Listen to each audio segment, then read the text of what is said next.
Hello all. इस lecture में हम लोग स्टार्ट करने जा रहे हैं न्यूटोनियन एंड लाग्रांजियन फॉर्मूलिज्म में कंपैरिजन। तो इधर है हमारा लाग्रांजियन फॉर्मूलिज्म और इधर है Newtonian formalism. By introducing generalised coordinate it ignores, मतलब Lagrangian formalism, it ignores the forces of constant and it works only taking the active forces. तो लाग्रांजियन फॉर्मूलिज्म में हम एक्टिव फोर्सेज को लेंगे, फोर्स ऑफ कांस्टेंट की जरूरत हमें नहीं होती है। ठीक है।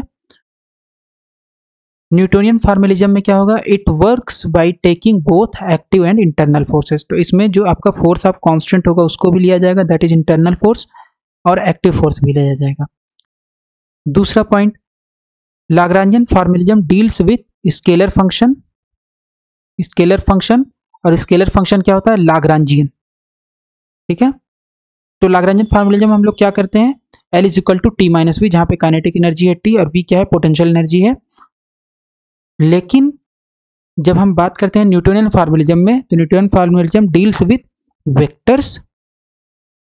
और वेक्टर्स में क्या कौन से वेक्टर होते हैं न्यूटोनियन फॉर्मूलिज्म में, मोमेंटम एंड एक्सीलरेशन। तो न्यूटोनियन फॉर्मूलिज्म हम लोग क्या यूज करते हैं, force is equal to dp by dt, F is equal to dp by dt which is Newton second law. ठीक है। सो F बराबर ma रख देंगे, तो ये एक्सीलरेशन भी आता है, यहाँ पे फोर्स भी वेक्टर है, मोमेंटम भी वेक्टर। तो वेक्टर को डील करना डिफिकल्ट होता है, लेकिन हम लाग्रांजियन में स्केलर को डील करते हैं, तो उस लाग्रांजियन को डील करना लाग्रांजियन फॉर्मूलिज्म के द्वारा प्रॉब्लम को सॉल्व करना आसान होता है।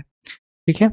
तीसरा पॉइंट क्या है, दिस अप्रोच यानी Lagrangian formalism is suitable for conservative system. तो लाग्रांजियन फॉर्मूलिज्म किसके लिए सूटेबल है, कंजर्वेटिव सिस्टम के लिए। Newtonian formalism is applicable for both conservative and non conservative system. तो न्यूटोनियन फॉर्मूलिज्म क्या होता है, कंजर्वेटिव के लिए भी एप्लीकेबल है और नॉन कंजर्वेटिव के लिए भी एप्लीकेबल है।